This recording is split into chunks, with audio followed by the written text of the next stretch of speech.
Welcome to Janjua classroom. 8वीं class के unit 11 की ग्रामर के साथ ज़िया रहमान फारूकी है। देखें माय डियर, इसमें हम थोड़ा सा रिवाइज करेंगे एडजेक्टिव को। एडजेक्टिव जो होता है ये किसी नाउन या प्रोनाउन को मॉडिफाई कर रहा होता है, यानी उसके मीनिंग में कुछ ना कुछ इजाफा कर रहा होता है। तो ज़रूरी नहीं है कि ये हमेशा एक नाउन से पहले आएगा। For example big cat, okay. तो ज़रूरी नहीं है कि बिग हमेशा जो है वो कैट से पहले आएगा और फिर कैट के बारे में बता रहा होगा। नो, समटाइम्स ये जैसा कि एक सेंटेंस है, ही वॉज फास्ट, यानी वो बहुत तेज़ था। तो इसमें अगर आप देखें फास्ट को, तो वो आपको ही के बारे में बता रहा है, जो कि ही उससे पहले गुजर गया है। तो इसको भी एडजेक्टिव ही कहते हैं, क्योंकि ये नाउन या प्रोनाउन के मीनिंग में इजाफा कर रहा है। तो कौन कौन सी टाइप्स होती हैं हमारे पास एक एडजेक्टिव की? एडजेक्टिव्स ऑफ क्वालिटी जो होते हैं वो हमें किसी चीज़ की कोई क्वालिटी बताते हैं, उसका कोई एट्रीब्यूट बताते हैं किसी नाउन या प्रोनाउन का। फॉर एग्जांपल काइंड है, वीक है, नाइस है, वगैरह वगैरह। तो इस तरह जो हमारे पास एडजेक्टिव्स होते हैं इनको एडजेक्टिव्स ऑफ क्वालिटी कहा जाता है। नेक्स्ट हमारे पास जो दूसरी काइंड है माय डियर्स, वो है एडजेक्टिव्स ऑफ क्वांटिटी। क्वांटिटी वाले जो एडजेक्टिव्स होते हैं वो हमें एडजेक्टिव्स इसकी मिकदार बता रहे होते हैं कि किसी चीज़ की मिकदार कितनी है। फॉर एग्जांपल मैनी है, मच है, मोस्ट है। तो ये हमें मिकदार बता रहा है कि किसी नाउन या प्रोनाउन की मिकदार कितनी है। इसके अलावा हमारे पास एडजेक्टिव्स ऑफ साइज़ भी होते हैं। फॉर एग्जांपल लार्ज है, इमेंस बहुत बहुत बड़ा, ओके। तो यहाँ हम देखते हैं कि ये हमें एडजेक्टिव्स ऑफ साइज़ जो है वो हमें किसी चीज़ की जिसामत बता रहे हैं कि कोई चीज़ कितनी बड़ी है या कितनी छोटी है।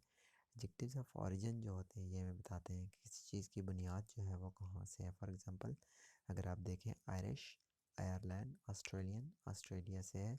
सदरन जो है वो आपके पास शुमाली है, सॉरी जनूबी है।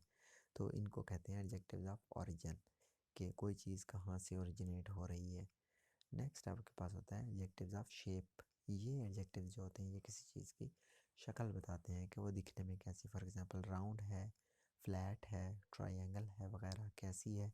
तो ये जो एडजेक्टिव्स ऑफ शेप होते हैं ये हमें उसकी शेप बताते हैं। और लास्ट में आता है adjectives of colour.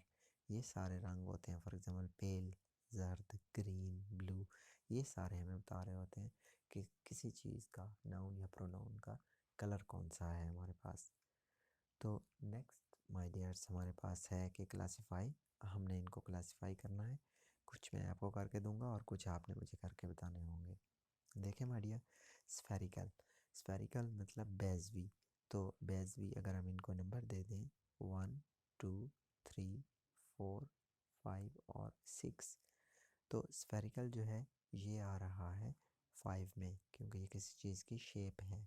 Long means लंबा, लंबा जो है वो आपके पास साइज़ में आ रहा है 3। टेस्टी, टेस्टी आपको पता है किसी चीज़ की क्वालिटी को कहते हैं, तो ये 1 में आ रहा है। डार्क यानी तारीख, तारीख होना भी किसी चीज़ की क्वालिटी ही है।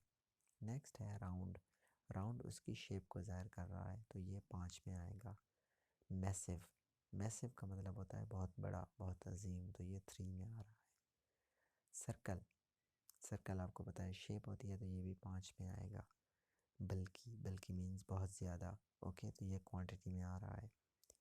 ओल्ड उम्र के लिए है, तो उम्र के लिए अगर आप देखें तो यहाँ हमारे पास माय डियर्स उम्र के लिए क्वालिटी वाला ही आएगा 1। लिटिल, लिटिल मीन्स थोड़ी सी मिकदार में, तो ये 2 में आएगा। सिल्वर, सिल्वर रंग है, तो ये आपके पास आएगा 6 में।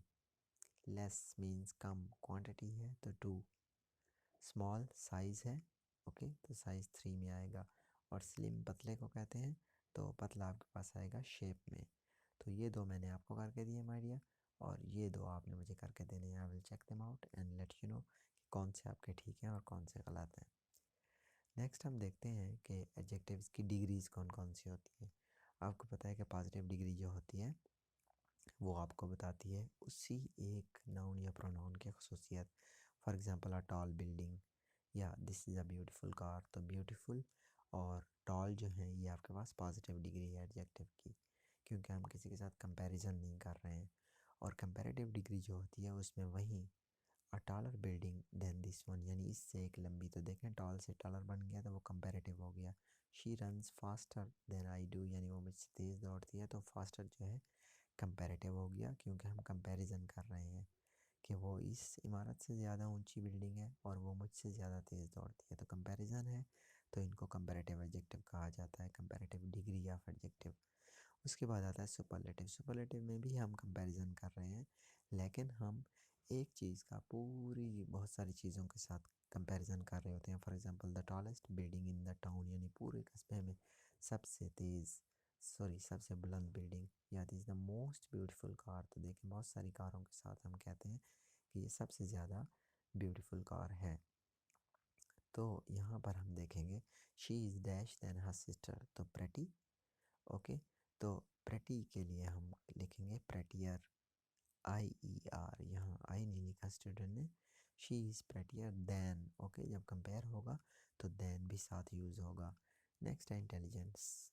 Saraiya is dash in the class, पूरी क्लास के साथ हो रहा है, तो इज़ द मोस्ट इंटेलिजेंट, सही लिखा हुआ है। ओके, नेक्स्ट है Russia is dash country in the world, पूरी दुनिया के साथ है, तो लार्जेस्ट, और लार्जेस्ट से पहले आपने दा भी लगाना है, यहाँ भी और यहाँ भी, ठीक है।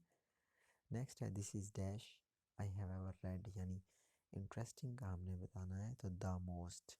ओके जी, तो द मोस्ट इंटरेस्टिंग। और नेक्स्ट है इट वाज डैश ट्रिप, तो it was a memorable trip. Okay, क्योंकि आगे कंपैरिजन नहीं हो रहा, तो आप इसको it was a memorable trip. Absolute adjectives ऐसे एडजेक्टिव्स को कहा जाता है जिनकी कोई हमारे पास सुपरलेटिव या कंपैरेटिव डिग्री नहीं होती है, बल्कि वो हमेशा पॉजिटिव होते हैं। For example a person can't more और लेस डेड, यानी किसी बंदे को हम ज़्यादा या कम मरा हुआ नहीं कह सकते हैं, तो इस वजह से डेड जो है एब्सोल्यूट एडजेक्टिव है। एक सफ़ेयर, यानी कि एक जो गोल बैजवी चीज़ होती है वो ज़्यादा या कम राउंड नहीं हो सकती है, तो इस वजह से राउंड भी आपके पास आ जाएगा एब्सोल्यूट एडजेक्टिव में। शी वोर अ परफेक्ट डायमंड रिंग, तो देखें यहाँ पर आपके पास परफेक्ट जो है वो एब्सोल्यूट एडजेक्टिव है। इस तरह unique name, he has a unique name, unique मतलब एक बेमिसाल नाम है, तो यूनिक भी आपके पास एब्सोल्यूट एडजेक्टिव है। He is completely fascinated by history. Okay, तो अगर आप कम्प्लीटली को देखें तो कम्प्लीटली भी आपके पास एब्सोल्यूट एडजेक्टिव है। एंड देन तो यहाँ पर आपके पास एब्सोल्युटली, और अगले में आपके पास है the film is terrifying. Okay, तो टेरिफाइंग में भी खौफज़दा, ज़्यादा खौफज़दा नहीं, इस तरह की कोई सिचुएशन नहीं होती है। तो अब हम एडजेक्टिव की पोजीशन देखते हैं माय डियर। एब्सोल्यूट एडजेक्टिव्स आपने देख लिए, पोजीशन कहाँ कहाँ होती है। एडजेक्टिव्स जो होते हैं वो आमतौर पर एक नाउन से पहले आते हैं जिसको वो मॉडिफाई कर रहे होते हैं। जैसे कि अगर आप नाइस को देखें तो वो गर्ल से पहले आ रहा है और वो उसको मॉडिफाई कर रहा है। There lived an old man, तो आमतौर पर एडजेक्टिव्स जो होते हैं sometimes we put an adjective after the noun, ठीक है जी, एम्फेसिस के लिए, यानी किसी चीज़ पर जोर देने के लिए हम नाउन पहले लिख देते हैं और उसके बाद एडजेक्टिव लिखते हैं। For example there lived an old man, अब ये जो स्ट्रॉन्ग और विकेट है ये दोनों उसके बाद आ रहे हैं, और ये सिर्फ और सिर्फ एम्फेसिस यानी कि उस उन एडजेक्टिव्स पर जोर देने के लिए, उनको एम्फेसाइज करने के लिए उनके बाद लिखा जाता है। Adjective stands after linking verb, तो आमतौर पर एडजेक्टिव जो हैं वो लिंकिंग वर्ब के भी बाद होते हैं। For example we feel bored, okay, तो फील जो है वो आपके पास लिंकिंग वर्ब है। लिंकिंग वर्ब आपको रिपीट कर दूं, जिसमें कोई एक्शन नहीं होता है उसको लिंकिंग वर्ब कहा जाता है। तो रीअरेंज द फॉलोइंग सेंटेंसेस, और हमने करेक्ट पोजीशन बतानी है। Pencils two got I have, okay, तो I have got two orange pencils, ठीक है, तो सेंटेंस इस तरह से हो जाएगा। Next, got you phone, I have new mobile, okay, so यहाँ बनेगा you have got a new mobile phone. Got red blanket, Mateen, Mateen got a red blanket, okay. Haven't got a classroom, we haven't got a big classroom। Okay my dears, तो ये 4 मैंने आपको करके दे दिए हैं, बाकी आप मुझे करके सेंड करेंगे and I will check them out. If there is anything to correct, I will do it for you. Next है formation of adjectives from nouns and verbs. ठीक है जी, तो nouns और verbs से adjectives कैसे बनते हैं? कुछ words होते हैं जो कि हम किसी लफ्ज़ के आखिर में लगा देते हैं तो हमारे पास एडजेक्टिव बन जाता है. फॉर एग्जांपल ABLE और IBLE. ठीक है जी, जैसे कि कंफर्टेबल है, रीडेबल, इनक्रेडिबल. तो देखें IBLE और IBLE यहाँ ऐड कर दिया, यहाँ ABLE ऐड किया. AL या IAL लगा दिया जा रहा है. For example comical, normal, musical. अब इंडस्ट्रियल है और पोटेंशियल है. ठीक है जी, तो फुल जैसे कि beautiful, harmful, peaceful, wonderful. IC जैसे कि classic, economic, heroic, romantic. ICAL aeronautical, alphabetical, political. ISH जैसे कि British, childish, Irish, foolish. IVE या ATVE जैसे कि एक्टिव, एक्शन से एक्टिव, अल्टरनेटिव, क्रिएटिव और talkative.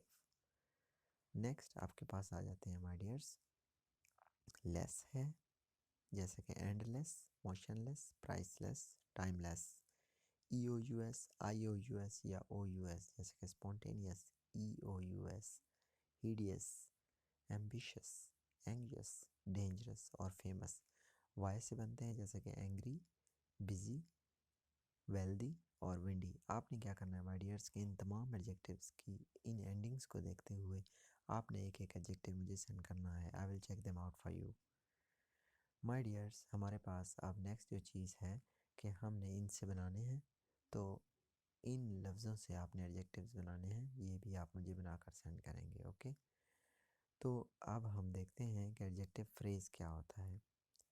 Adjective phrase my dears group of words जो कि एक एडजेक्टिव का काम कर रहा होता है, तो उसको एडजेक्टिवल फ्रेज़ या एडजेक्टिव फ्रेज़ कहा जाता है. आपको पता है कि जब एक नाउन एडजेक्टिव का काम कर रहा होता है, सॉरी, जब एक वर्ड एडजेक्टिव का काम कर रहा होता है तो वो तो एक वर्ड होता है, लेकिन ग्रुप ऑफ वर्ड्स जिसको सेंटेंस से बाहर निकाल दिया जाए और वो सेपरेटली कोई मीनिंग ना दे तो उसको फ्रेज़ कहा जाता है. और जब कोई फ्रेज़ एडजेक्टिव का काम कर रहा हो, किसी नाउन या प्रोनाउन को मॉडिफाई कर रहा हो, तो उसको हम एडजेक्टिव फ्रेज़ कहते हैं. For example adjective head. Okay जी, तो यहाँ आपके पास दैट्स अ लवली केक. तो lovely and then these flowers are wonderful. तो ये हो गए हैं आपके पास एडजेक्टिव. ओके जी, तो अब हम आगे देखते हैं एडजेक्टिव्स प्रीसीडेड बाय मॉडिफायर. ठीक है जी, तो जब ये हमारे पास मॉडिफायर आ जाता है, जैसे कि प्रेटी जो है वो आपको कोल्ड के बारे में बता रहा है, इसी तरह फेयरली आपको डिफ़िकल्ट के बारे में बता रहा है, तो इसको भी एडजेक्टिव फ्रेज कहा जाता है सारे को. नेक्स्ट है एडजेक्टिव और जब कोई मॉडिफायर लगा हुआ हो उसके बाद, जैसा कि टेस्टी, एनफ. ओके जी, तो एनफ आपको एडवर्ब है और ये इसके बारे में बता रहा है. इस तरह the car is economical for its size, तो ये सारा हमें इकोनॉमिकल के बारे में बता रहा है. एडजेक्टिव्स अ वर्ड और phrase which is required to complete its meaning. ठीक है जी, यानी कॉम्प्लीमेंट जब उसके साथ होता है. For example she was aware, तो ये सारे का सारा जो है ये फ्रेज़ है. राइट, इसी तरह अब हम देखते हैं कि यहाँ आपके पास adjectives preceded by a modifier, यानी उसमें एक मॉडिफायर होगा और a word phrase which is required to complete the meaning, यानी कॉम्प्लीमेंट यूज़ होगा. तो देखते हैं हम. We are not very keen. Okay, और ये सारे का सारा जो है ये भी हमें कीन के बारे में बता रहा है. आर यू रियली इंटरेस्टेड, तो इंटरेस्टेड ये वाला भी फ्रेज़ है और ये भी एडवर्ब है. राइट, तो एक मॉडिफायर यहाँ आ गया और ये सारे का सारा भी हमें उसके बारे में बता रहा है. नेक्स्ट है आइडेंटिफाइंग एन एडजेक्टिव फ्रेज, यानी एक एडजेक्टिव फ्रेज को आप कैसे पहचानेंगे कि ये फ्रेज जो है ये एडजेक्टिव फ्रेज है या नहीं है. तो 5 हैं टोटल, इनमें से 3 मैं आपको करके दूंगा, बाकी आपने मुझे. Have you ever seen an elephant, तो विद अ वाइट स्किन. देखें, विद अ वाइट स्किन आपको एलिफेंट के बारे में बता रहा है, तो ये एडजेक्टिव फ्रेज है. He was wearing a crown made of gold, तो मेड ऑफ गोल्ड आपको क्राउन के बारे में बता रहा है, तो ये एडजेक्टिव फ्रेज है. I met a girl with blue eyes, तो देखें विद ब्लू आइज गर्ल के बारे में बता रहा है. राइट, तो ये दो आपने मुझे करके सेंड करने हैं मुझे, यानी आपने ग्रुप ऑफ वर्ड्स देखना है जो कि नाउन एडजेक्टिव का काम कर रहा हो, यानी नाउन या प्रोनाउन के बारे में बता रहा हो। That's it for unit 11।